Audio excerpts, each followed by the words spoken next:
وعلى الطيبين الطاهرين وأصحابه المنتجبين ومن تبعهم بإحسان إلى قيام يوم الدين. بسم الله الرحمن الرحيم.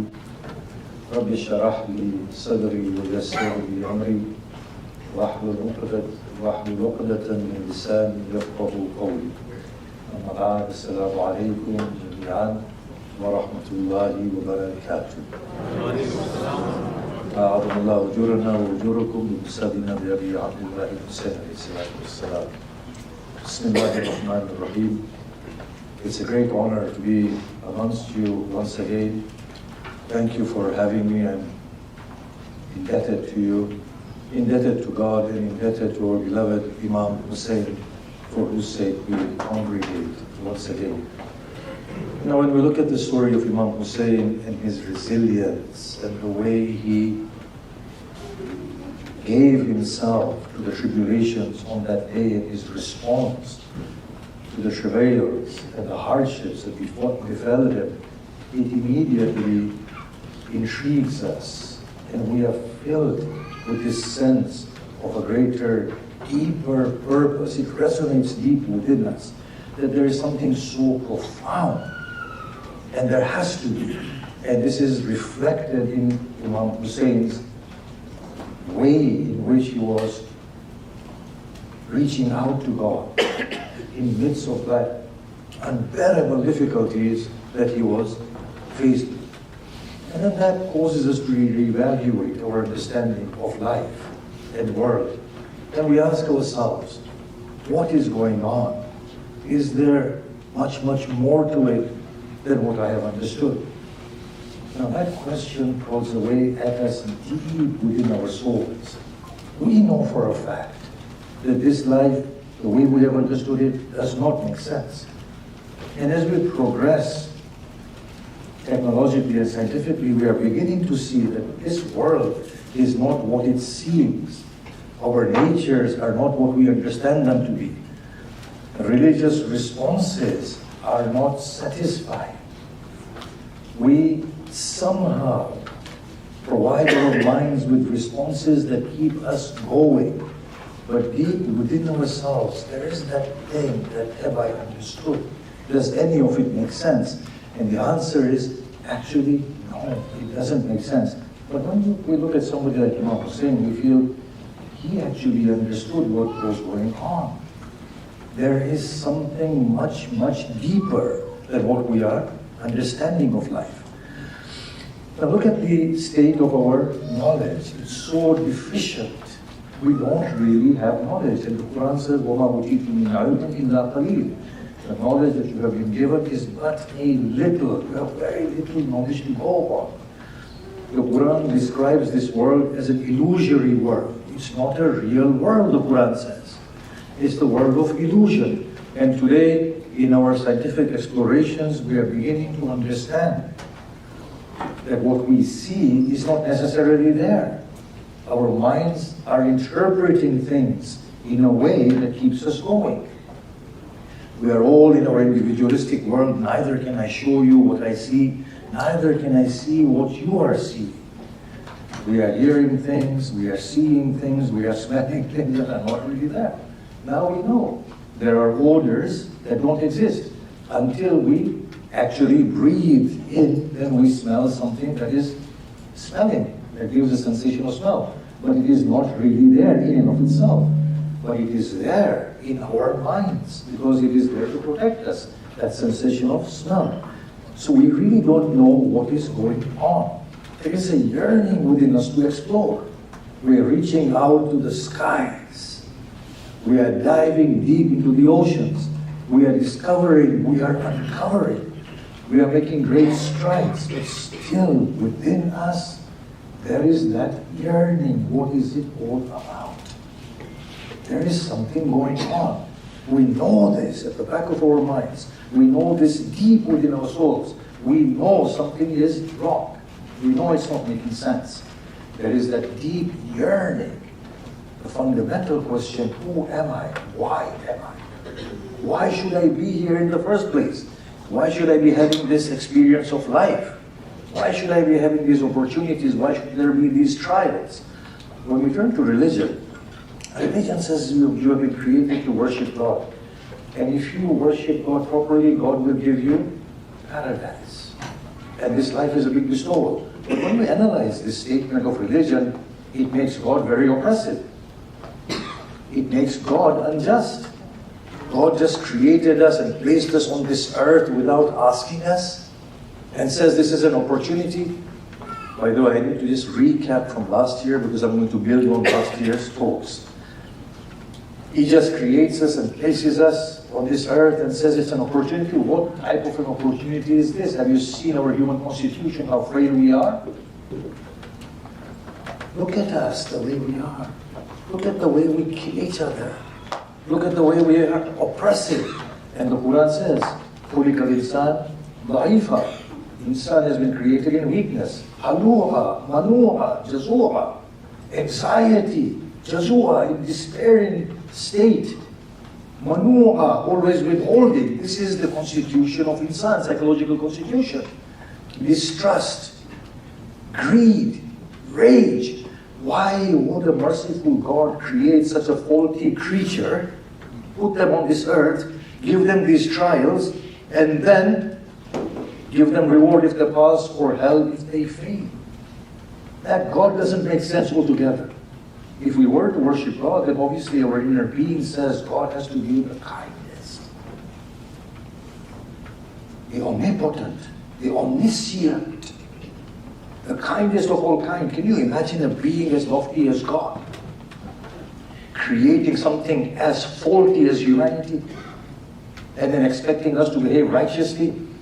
That doesn't make sense to anyone. A kind mother would not want to see her children burn in hell. The parent of all parents, whose single ray of light creates a mother, is not as merciful as his own creation. Can that make sense to anyone? Look at how the problem is compounded. Does God know everything before it happens? Does he? So before he created everything, he knew these people are going to go to hell. Even if a single person goes to hell, it shows that God does not exist, not the sort of God that we are worshiping. Even if a single person out of 8 billion people goes to hell, it undermines God altogether, because an all-knowing God whose knowledge cannot be defined, who knows they are going to go to hell and still creates them, and then has the audacity of saying that this is a bestowal, is a lying God. You see, we need to awaken. There is something going on. Now, I don't know what's going on. And my audience will be as confused as I am by the time I finish with you. And then you can become Maulanas and confuse others. But a state of confusion is better than this naive state of knowledge. Because a state of confusion will lead us into seeking clarity. There is something known as the communication of God, known as the Quran. Right? You listen to Maulana, and I listen to myself, and none of us refer to the Quran. I think maybe it's time we pick up that book and ask God what is going on here. We don't understand this. On the one hand, God is needless. On the other hand, He has created us to worship Him. How does that make sense to anybody but a Maulana? Only a Maulana can make sense of such contradictions. You see, so the sort of thing that we are within doesn't make any sense, and that is the reason why we are wasting away. We are not making full use of life. The Quran puts this life as a huge bestowal. A lot hinges on this life. Now, if you can imagine, according to the Quranic verses, eternal damnation or eternal bliss contingent upon a few years of this life. Now, obviously, I gave this example a few weeks ago in one of the khutbahs, and the person who inspired the example is here within the audience. I was at his house in Nairobi, and there were these little insects flying everywhere. So he said, "Do you know the story behind these little flies?" I said, "No." He said, "Well, they actually take birth as flies within the rainy season." I said, "Oh, okay, that's interesting." He said, "But do you know how long they live?" And I said, "No." He said, "Mere 4 hours. Their lives are 4 hours." I looked at those flying little insects and I said, just behave for 4 hours. Your life is only 4 hours. You're going to die after that. Just behave for 4 hours and you'll go. You're fine after that. Don't do anything wrong. Then I thought, wait a minute. God says, a day of mine is 1,000 years of your reckoning.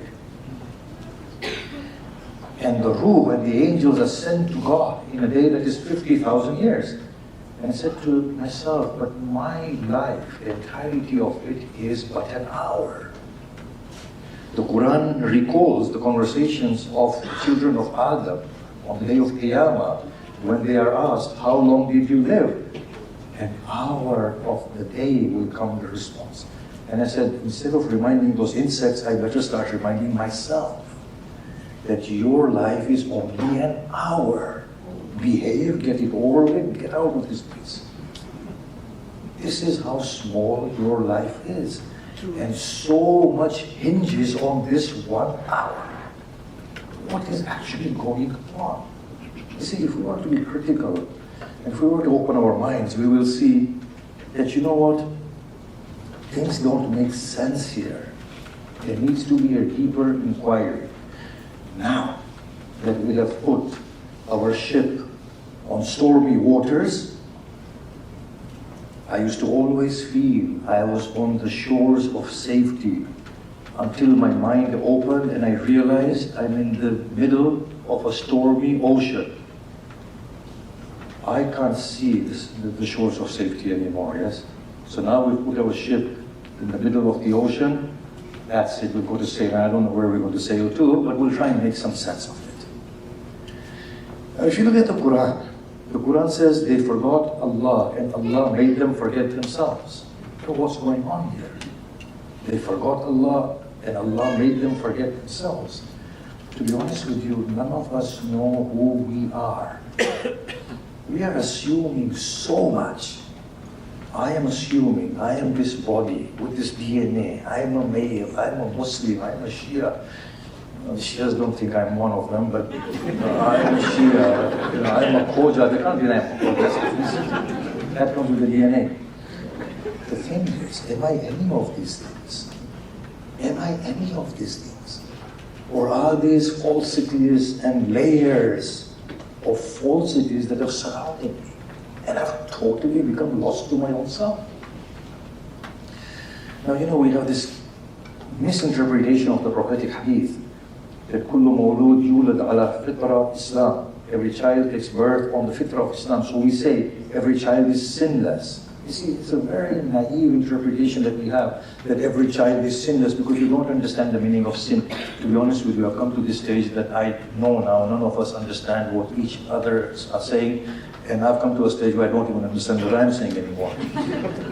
But every child takes birth with huge baggage. Have you ever noticed that? Whatever the parents have done, whatever their parents have done, whatever their parents have done, ultimately whatever humanity has done, is all transferred into that innocent little baby. It's born on the fitrah of Islam in the sense that it doesn't carry anybody's sin, but it carries all the mental aptitudes, the deficiencies, the strengths of whatever lineage it has come from.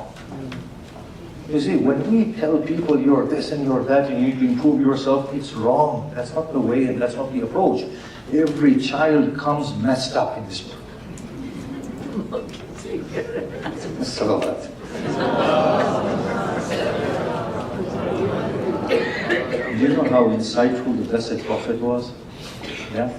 You know, I curse the ISIS and I curse the killers of babies. The Blessed Prophet saw two layers of identity. He saw the outer. He said, this is the outer. And there is an inner. The inner is sinless. The outer is a mess. He looked at the inside being there.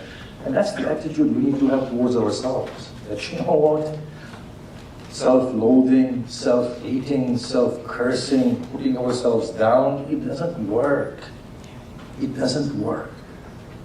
Before I advance into this post, we need to have confidence in God. Look, is He the creator of all that we see and what we don't see? Yeah? Is He the creator of all of that? Is He the most merciful? Is He kinder than the kindest parent? Do you think when you go to your mothers and plead with your mothers that your mothers will not forgive you? Do you have that confidence in your mother? You don't have confidence in the mother of all mothers and father of all fathers? The default position here should be, Allah, I am a mess, but I have you. I have you. Now I'm going to start this inquiry. You see, most of the time, we are petrified of asking questions. We are afraid, aren't we? We are so afraid. We are petrified. But Allah, if you are my friend, and you have ignited this inquiry within my soul, and inevitably, what do I want? I want to find myself and I want to find you. Shall you burn one who wants to awaken to you? Oh Allah, I cannot presume that of you. You have created a little ant and you look after a little ant. Shall you take joy in burning me? Nay, this is not you, O God. If you burn me, as Ali says, I will go. I will say to the flame, consume me, consume me. For every portion of me burns in the love of my Creator. O Lord, I give myself to that extent to you. And I know you will honor me when I conduct this inquiry. With that spirit, we are conducting this inquiry, trying to see what is happening, what is going on, fearlessly with confidence in God. Fearlessly with confidence in God. O Lord, says Imam Ali, if you chastise me due to my sins, I will reach out to you due to your mercy. If you hold me accountable due to my weaknesses, I will plead to you in terms of your parental love. Have that confidence with God. If we can open up, if we can come into the right world, if we can find some answers, then at least we can make this life a meaningful life. Now, on that note then, Sumaya must have forwarded you the verses that I'm going to be dealing with today and in the days that will come. We do need to look at these verses and reflect upon them in the lonely hours of the night and think about what is going on. Now think about these verses and ask yourselves, can this actually make sense with the way we look at the world? Or is there something else going on? Yeah? Our naive appreciation of the world is God has created us. If we worship Him, He will give us paradise. If we disobey Him, He will give us hell. That's our naive worldview, isn't it? That's the worldview of Abrahamic faiths. That's also the worldview of other monotheistic faiths that are beyond Abrahamic, although I consider them Abrahamic. Now, if that is true, then think of these verses. Look at the verses of Surah Qiyamah. This theme has come in two verses. Surah Qamar, Surah 54, verses 6 to 8. For those of you who want to open it on your iPhones. The day in which the caller will call towards a thing unbearable. Their eyes will be filled with terror. Those who have been resurrected. يَخْرُجُونَ مِنَ الْأَجْدَاثِ They will come out of their graves like scattered moths. مُهْطَعِينَ إِلَى الدَّاعِ Rushing towards the caller. يَقُولُ الْكَافِرُ هَذَا يَوْمٌ عَسِرٌ The disbeliever will say, this is a difficult day. Now the Quran depicts the scene that people will be thrown out of their graves like moths. They will be rushing. Their bodies will be dragged. They won't be able to stop their bodies. Their bodies will be going towards a direction, looking towards a direction, filled with terror, and they won't be able to stop themselves. What a dreadful description. Look at another one. Surah Hajj 22, verses 2 and 3. O people, fear your Lord, for the tremor of the hour is a mighty thing. The day in which they see, every wet nursing mother will be confused. And she will forget the baby that she is wet nursing. وَتَضَعُ كُلُّ ذَاتِ حَمْلٍ حَمْلَهَا. And every pregnant woman will miscarry her child. وَتَرَى النَّاسَ سُكَارَى وَمَا هُمْ بِسُكَارَى. You will see people and they will appear drunkard, but they will not be drunkard. وَلَكِنَّ عَذَابَ اللَّهِ شَدِيدٌ. But the chastisement of God will be severe indeed. Does that make sense? To put somebody through that? The day in which they see it, children will turn into old men. That is the day of Qiyamah. Now look at these sets of verses. وَلَا تَزِرُ وَازِرَةٌ وِزْرَ أُخْرَى. Surah Isra, verse 15. No one will bear the burdens of another soul. There is something going on. There is something going on. Each person is carrying their own burden. فَإِذَا نُفِخَ فِي الصُّورِ فَلَا أَنْسَابَ بَيْنَهُمْ يَوْمَئِذٍ وَلَا يَتَسَاءَلُونَ. And when the trumpet is blown, all familial ties will break immediately. And they will not be able to ask each other. I'm not giving the references because it's there, must have been sent to you. الْأَخِلَّاءُ يَوْمَئِذٍ بَعْضُهُمْ لِبَعْضٍ عَدُوٌّ إِلَّا الْمُتَّقِينَ. Friends will become enemies of each other on that day. And then there is another set of verses in Surah Sajda, that on that day, O Muhammad, if only you could see the guilty when they are awoken, they will say, O Lord, now we see, now we hear, send us back so that when we do righteous deeds. In another verse it says, if we send you back, you will do the same thing again. As if you've already made that claim and you've lied. Doesn't this suggest that something is going on other than what we have understood? There is a different story to the one that we are accustomed to hearing and believing with our naivities. And there are a series of verses that say, had God not given them a respite, we would have destroyed them all just now due to the crimes that they are committing. وَلَكِنْ أَجَلًا مُسَمَّى. But they have been spared to a prescribed time.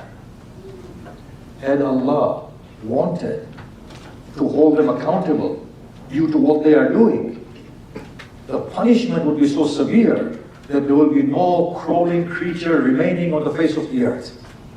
But God has given them a respite. In the verse that I stated before, it says, they will say, send us back and we'll do righteous deeds. And the verse goes on, وَلَوْ شِئْنَا لَأَتَيْنَا كُلُّ نَفْسٍ هُدَاهَا. Had we wanted, we would have given every soul its guidance. Isn't that telling? Had we wanted, we would have given every soul its guidance. However, I've already passed a decree that I will fill the hell with all the criminals. Doesn't that say something else is going on? The story is not as what we have understood it to be. Now, what is the story? The story, according to the Quran, appears to be that this is not the commencement of our existence. This is a place where we have come to after existing already. We don't start life from here. Somewhere else begins our story, and this is a consequence of that another thing that was there. We get that much from the Quran. Now look at this beautiful sequence in the Quran, that death comes before life. And this is consistently carried everywhere within the Quran. يُخْرِجُ الْحَيَّ مِنَ الْمَيِّتِ وَمُخْرِجُ الْمَيِّتَ مِنَ الْحَيِّ. He brings out the living from the dead, and he brings out the dead from the living. Death always comes first. In Surah Baqarah, they are being challenged, the Medinan community, rationally. كيف تكفرون بالله وكنتم أمواتا فأحياكم ثم يميتكم ثم يحييكم ثم إليه ترجعون. How can you disbelieve in God when you were dead? He brought you to life. Then He will kill you. Then He will bring you to life again. And then you will be raised to Him. The question here is that what you mean? How do you disbelieve in God when you were dead? If I was dead, I didn't know anything. But the verse presumes that you were dead. You knew that. And then He brought you to life in this state. You were, but you are in death. Another verse. Oh Lord, you have killed us twice. You have given us life twice. Is there any way for us to escape now? So all these verses seem to be suggesting that there was death and there is life. Then there will be death, then there will be life. Now when we come into a second death, after we go from here, do we become non-existent? Or do we just fall asleep? What happens after a second death? Once we die in this world, what happens? We believe, right? Our bodies decay, but we are still there. That is the very case in the first death. There was something that went on. Whatever that was finished, we were suspended. Then we were brought back into this life.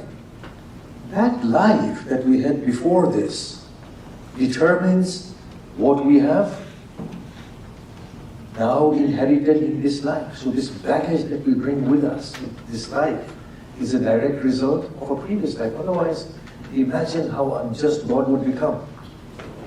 He makes one person takes birth in the household of his prophet. He makes another person takes birth in the household of Bani Umayyah. Which one of these two children has a greater chance of being saintly or of being a villain? Which one? It's obvious, isn't it? If he makes a child take birth in poverty, in a household of rebels, in a household of gangsters, isn't there a greater possibility that that child will turn out to be the same as the parents who are indoctrinating the child? Look at the people of Lut, when they were destroyed by the stones that fell on them. Not only men were destroyed, women were destroyed, and their children were destroyed, weren't they? Why were their children destroyed? Nabi Nuh says in the Quran, O Lord, Surah Nuh, if you spare any of them, they will not give birth illa fajiran wa kuffara, save to sinners and disbelievers. Destroy them all now.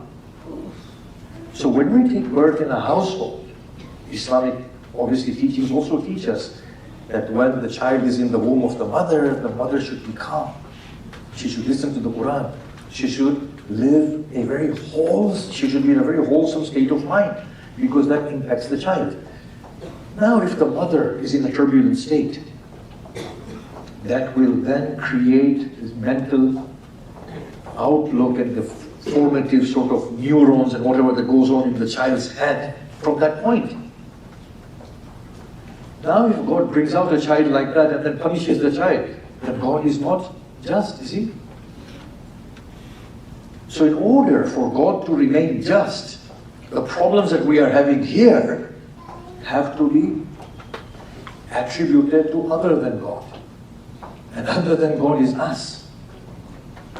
We have to be directly responsible for our circumstances on earth. So you see, it's no good for us to say, why me? Look at the blessed Imam Hussein. Do we ever find in his ordeals, he said, oh Allah, why me? Has he ever said that in the story of Ashura? Has the blessed Prophet, his grandfather, ever said that? Has Imam Ali ever uttered those words? Imam Hussein says, in his last sort of moments, you are the one I rely upon in every state. There is none worthy of worship other than you. What sort of a soul is this?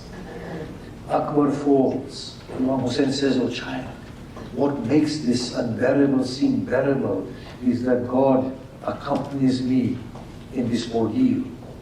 And he witnesses all of this. And then he turns to Akbar and says, blessings, praise be to God, who has decided to take you away at such a tender age and spare you the trials of life. Lesser than Hussein will say, oh Allah, why him? What sin did he commit? And that is the response Hussein ibn Ali is giving. Look at where Hussein is. Look at what his soul is understanding. There is something else going on all together. Now the Quranic verses, you will find this scattered everywhere. You can refer to last year's talk. فَذُوقُوا بِمَا نَسِيتُمْ لِقَاءَ يَوْمِكُمْ هَذَا إِنَّا نَسِينَاكُمْ. Then taste the fire due to you forgetting the meeting on this day. We have forgotten it. Forget what? I don't know what meeting it's talking about. Can you see that? But the Quran is saying you've forgotten the meeting. These folks will be going after, trying to recollect what we have forgotten and why we have forgotten. Why is there this defacement of memory? Why don't we remember everything? We know something is going on, but we can't remember. When it comes to the story of who are we, the Quran gives a very different picture. It says you have been created from one soul. I refer to last year's lectures and the ayats that Sumaya has sent to you. You have been created from one soul. And then from that soul, the verse is, then we created its spouse. So we have all been created from one soul. Before we became bodies, we are just pure souls. We are not man, we are not woman, we are not young, we are not old, we are not poor, we are not rich, we are not sick, we are not healthy. We are none of these things. These are the states of our body and our bodies. That's what the Quran is hinting at. And then the Quran hints at, we have created you from earth, we will return you to earth, and we will take you out from earth. But your creation is from earth, not you. You are something else altogether. It's like an alien waking up in a body, and then leaving the body, and then being open in the body again. There is something going on. Now, what is our default position? So you see, our naive assumption is that we are sinless creatures. We are sinless in the sense that in this world, our deeds are recorded in terms of what we do in this world. But in terms of all the aptitudes we bring with us, all the defects that we bring with us, all the faults we bring with us, we are not starting off as clean slates. Think about it. Have you ever thought a psychopath doesn't have the same areas of the brain functioning as a person who's not a psychopath? When we do MRI scans of psychopaths, we see that there are certain areas that don't light up because there's not. I know the medics here will correct me at some point. Correct me now, because otherwise I'll have to apologize tomorrow. Now, psychopathic person does not feel the same level of empathy. Does not feel the same level of sympathy. Does not suffer at the pains of others. Now, I'm a Maulana. I have to remind that to you again. If I were to hurt somebody's feelings, provided I'm not a psychopath, do I bear the same responsibility as a psychopath who doesn't understand empathy? Or is there a distinction between the level of responsibility? That a psychopath can be reckoned as a child who doesn't know what they're doing. And therefore there is diminished responsibility.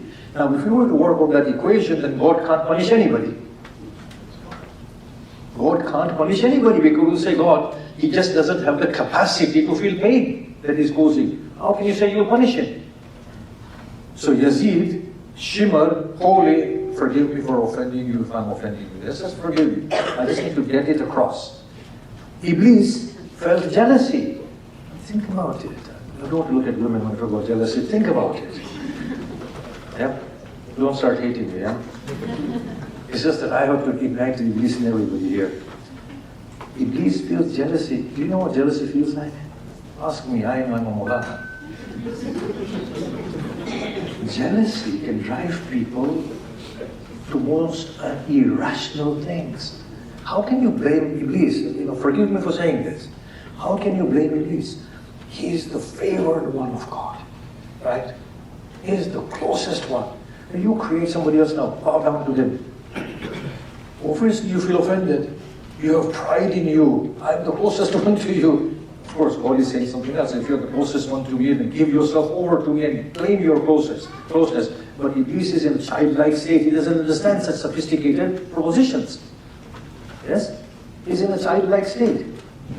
Would a parent do that to his own child? There's something else going on. But now Iblis is all free. Think about it. Iblis is all free. He's suffering from pride and jealousy. You can't do anything to a person who's suffering from jealousy and pride. And where did this jealousy and pride come from? Well, from the way his constitution has been built. Who's built his constitution? Well, the Creator himself. So why are you burning Iblis now? Can you see that?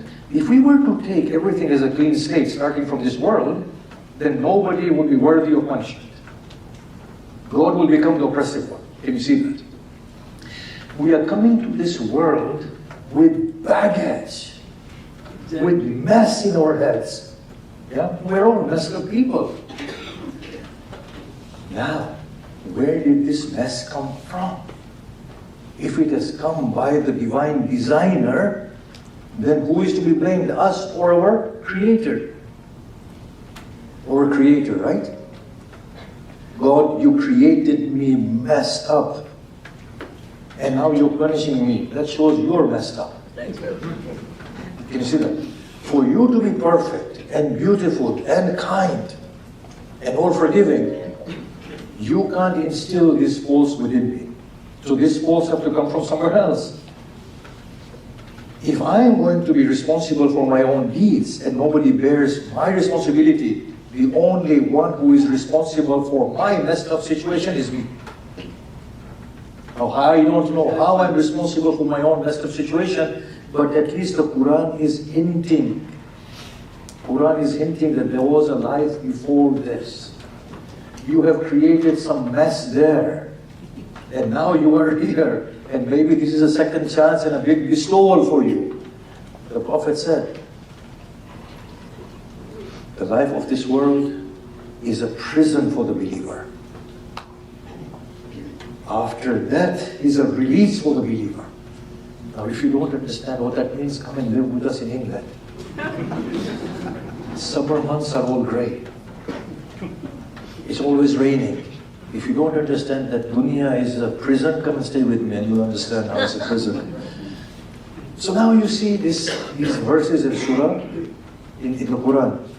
In Surah Ghafir, this default position is not one of sinlessness. It's sinlessness in the sense that our books of deeds start afresh at this phase of life. But it's not sinless in terms of our aptitude and potentials. Now, in Surah Ghafir, Surah 40, verse 7 to 9, look at this verse. And those beings that carry the throne, and those being around those who carry the throne, which are, we assume, to be angels. They are doing the hamd of their Lord, and they have faith in their Lord. And see what it says after that. وَيَسْتَغْفِرُونَ لِلَّذِينَ آمَنُوا. And they are constantly doing istighfar for the people who have brought faith. رَبَّنَا وَسِعْتَ كُلَّ شَيْءٍ رَحْمَةً وَعِلْمًا. O our Lord, you have knowledge of all things, and you encompass all things with mercy. فَاغْفِرْ لِلَّذِينَ تَابُوا. Forgive the people who have done tawbah, who want to return to you. وَاتَّبِعُوا سَبِيلِكَ وَقِهِمْ عَذَابَ الْجَحِيمِ. And who are trying to follow your path, and spare them the adhab of hell. This verse and another verse like it gesture that they are doing tawbah to come back to you. So that means they have done something previously. They have done something previously and now they are trying to make their way to you. Can you imagine the beings that are carrying the throne of God? And those around them are doing istighfar for the people who believe. In another verse, they are doing istighfar for those on earth, which is this. In Surah Shura, Surah 42, verse number 5. The heaven is about to rent asunder beyond, on top of their, from on top. And the malaika are doing tasbih of their Lord and doing istighfar for those on earth. Indeed, Allah is the forgiver, the most merciful. So the angelic realm are seeking forgiveness for the people on earth. That in itself is indicative of the fact that our default position was something else. It is not that sinlessness that we presume it is. It is not this naive existence that we started from. Actually, and think about this, and don't be convinced by it, but go and research it yourself, and look at these verses, that we are not what we think we are. We are possibly people who are carrying a lot of burdens on our shoulders, and we have been given this opportunity of life to relieve ourselves of whatever we have committed, and to make our way back to where we are supposed to be. Now, if you look at the story of Adam, let's say Surah Taha 20, verse 120. Now, or Surah A'raf. Iblis says to them, Adam, shall I lead you to the tree of ever-living life and a kingdom that will never perish? Now Adam fell for it. Adam fell for it. Now tell me, why would Adam fall for it? He wanted a life that would never end. He wanted a kingdom that doesn't cease to be. Why did he entertain this greed inside him? As a result, we are all here, right?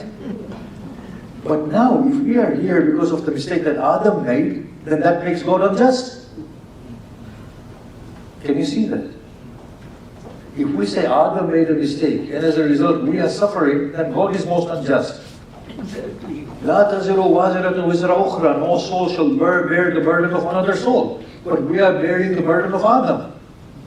Can you see that? There is something within us. There is some fault within us. Even today, look at us. How we crave for life. How we crave for authority and power and a dominion that's unending. Don't we? It is innate within us. There is something there. We need to come to terms with what is going on inside us. Anyway, Adam consumes the fruit. It is not Adam. It seems all of us are doing this.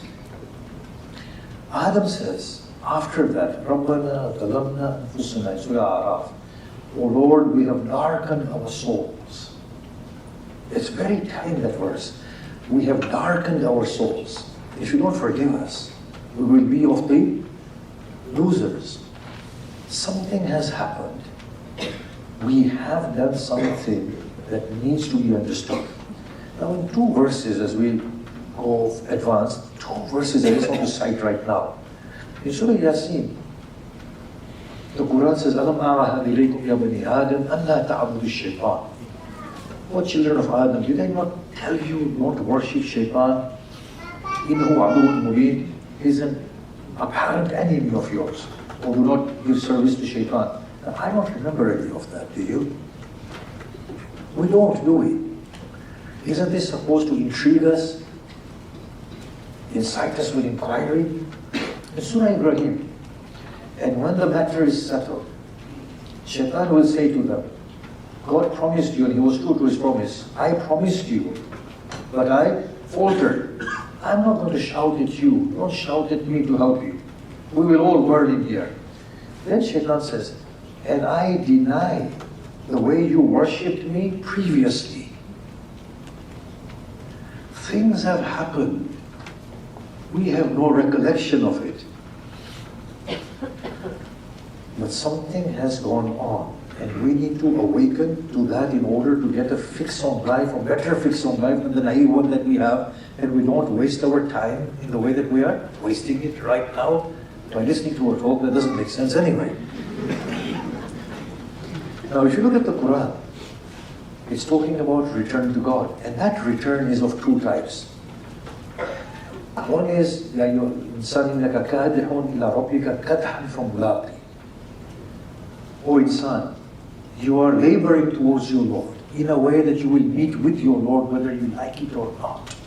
You are going to meet with your God. You are on a one-way track. It's a unilateral direction. You're just going there to your God. Not to say that the spirit has ever left God, but that's something we need to understand later on in these talks. And another verse says, أَفَحَسِبْتُمْ أَنَّمَا خَلَقْنَاكُمْ عَبَثًا وَأَنَّكُمْ إِلَيْنَا لَا تُرْجَعُونَ. For human beings, have you assumed that we have created you without a purpose? And that you will not be returned to us? This verse. There is a reason for your creation. You will be returned to us. And at that point you will cry out, now we see, now we hear, send us back. Now these verses are supposed to intrigue us. They're supposed to awaken us very deeply from within. They're supposed to incite panic within us that, look, time is running out. What am I doing? The very first thing we need to do is that, listen, I need to find a safety net. And that safety net is only my God. We can say to God, I understand, I'm responsible for the mess that is here in this world, and my humanity is responsible, as we will see later on. God does not see human beings in isolation of each other. He sees one human community, as we will discuss later on. It's one story. As Adam ate the fruit, you all came here, you're all one here, you're all going to go back as one. And beyond paradise, there is union, beyond paradise. Paradise is also an illusion, which we might not discuss. But Adam says that we have darkened our souls. On the day of Qiyamah, Surah Baqarah and elsewhere, the verse says, Allah will not look at them. He will not speak with them, and He will not cleanse them. لا يكلمهم الله ولا ينظر إليهم ولا يزكيهم. He will not look at them, He will not talk with them, He will not purify them. Something is going on here. Now, Surah Hadid, and I think some other surah says, Hadid and Tahrim. Hadid says, on the day of Qiyamah, you will see the believers. Their light will be racing ahead of them, from their faces and from their hands. In Surah Tahrim, it will say, it says that they will say to Allah, Atmim lana nurana. O Lord, complete our light for us. What is going on? In Ayatul Kursi, the verse after Ayatul Kursi, يُخْرِجُهُم مِّنَ الظُّلُمَاتِ إِلَى النُّورِ Allah وَلِيُّ الَّذِينَ آمَنُوا يُخْرِجُهُم مِّنَ الظُّلُمَاتِ إِلَى النُّورِ Allah is the wali, the saintly friend and the author of those who believe. He purges them from darkness and brings them into light. وَالَّذِينَ كَفَرُوا أَوْلِيَاءُهُمُ الطَّاغُوتُ, and those who disbelieve, their companions are the evildoers who purge them from light and take them into darkness. Think about it. Analyze this verse. What is darkness? If you look at the Quran, darkness is alienation from our truth. Alienation from God. God in the Quran is designated as Allah, Nurus Samawati wal Ard. Allah is the absolute light of the heavens and the earth. Darkness is a state of alienation, forgetfulness of what we are, our true self, forgetfulness of God. Darkness is the state in which we are immersed right now. I am. It is my right. I want to do this. I understood at a later date in my own journey that my want to spread the word of God is the biggest darkness, because I want to spread the name of my God. Because my religion is the best. You see that? Is the biggest veil of darkness upon my chest. I want to, it's my God that I worship, that I created in my own image, and I'm just spreading my own self. And that's the fact of it. Allah is nothing but light. I'm in a state of darkness. Tending towards God relieves me of me. What does that mean? It relieves me of this tendency that Adam had to be ever living, to have a dominion that is unending. Adam gestures to what all of us are gesturing, claiming a state of Godhead for ourselves. That is the reason why the minimum pass mark here is to say La ilaha illallah. There is no God but Allah. Otherwise God is not that insecure to say there is no God but me, and then you come to paradise. There is something deep going on. There is something very, very deep going on. We have done things. Look at the Quran. فَسَجَدَ الْمَلَائِكَةُ كلهم إلا إبليس أبى واستكبر وكان من الكافرين, except for Iblis. أبى, he refused. واستكبر, he behaved with pride. وكان من الكافرين, and he was amongst those who are adamantly opposed. So that means there are many others other than Iblis as well who have done that. But we will go into that theme afterwards. Now, our return to Allah is in a very different way. The body will return to God. The minds will return to God. But even at that return, God is saying He will not look at them. He will not purify them. He will not talk with them. Now, on the one hand, you get this description in the Quran that they will be asked, did you do this, did you do that? They'll say no. So they'll bring the books. And when the books will be brought, the books will be giving account of every small deed. In Surah Kahf, insan will cry out, مَا لِهَذَا الْكِتَابِ لَا يُغَادِرُ صَغِيرَةً وَلَا كَبِيرَةً إِلَّا أَحْصَاهَا. There is no small or great deed, but that it's recorded here. Now others will have the audacity and say, God, it was your scribes after all. Obviously, what do you expect them to do but to write in your favor? Then the Quran says, we will stamp their mouths. We will put a stamp and seal on their mouths. And we will say to their skin, now bear witness as to what they have done. And their skin, hands and feet and limbs will speak. They will say to their skin, why are you bearing witness against us? The skin will reply, God who gives speech to all things has given us speech. We can't resist His command. So you have that group of people on the day of Qiyamah, and you have Isa. Isa, did you say this? Isa said, Lord, you know what is in my soul. Why do you ask me? You know. That enlightened is Isa. And on the other hand, there's a person who says even the scribes are like. So there's a return, but then there is a return. The real return is the return of the inner being. The beautiful return that Hussein Salamullah Ali shows us. The inner being that is able to give it all away, surrender to God wholesomely, and regain its point of union with God. So look at this verse. And when difficulties befall them, Allah says, we will test you with fear, with anxiety, with loss of property, with death. But give glad tidings to the people who, when difficulties befall them, they say, Inna lillah wa inna ilayhi raji'un. We are for Allah, and to Him we are returning. We are not for this authority, we are not for this belonging, we are not for these familial ties. We are simply and totally for Allah.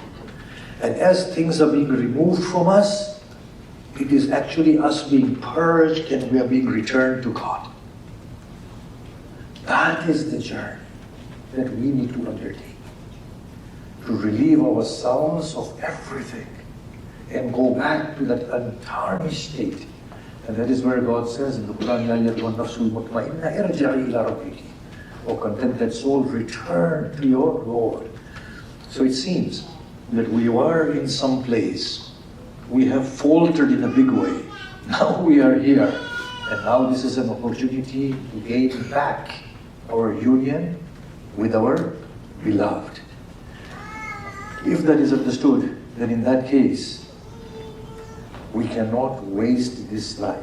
Then it would make sense that, look, every breath that you breathe on this earth is going to be accountable. And it's going to be very, very heavy on that day. And the biggest tribulation upon the children of Adam will be this realization that I wasted my life in worrying about things, in crying about things that didn't matter. And there was something else going on altogether. And then we will remember at that point. And this iconic figure, Imam Hussein Salamullah alayhi, you can see him on the day of Ashura. As he progresses and as his tests become more compounded, the people who are writing his story are saying that we see greater sense of calmness prevail upon his soul. We see his face radiating.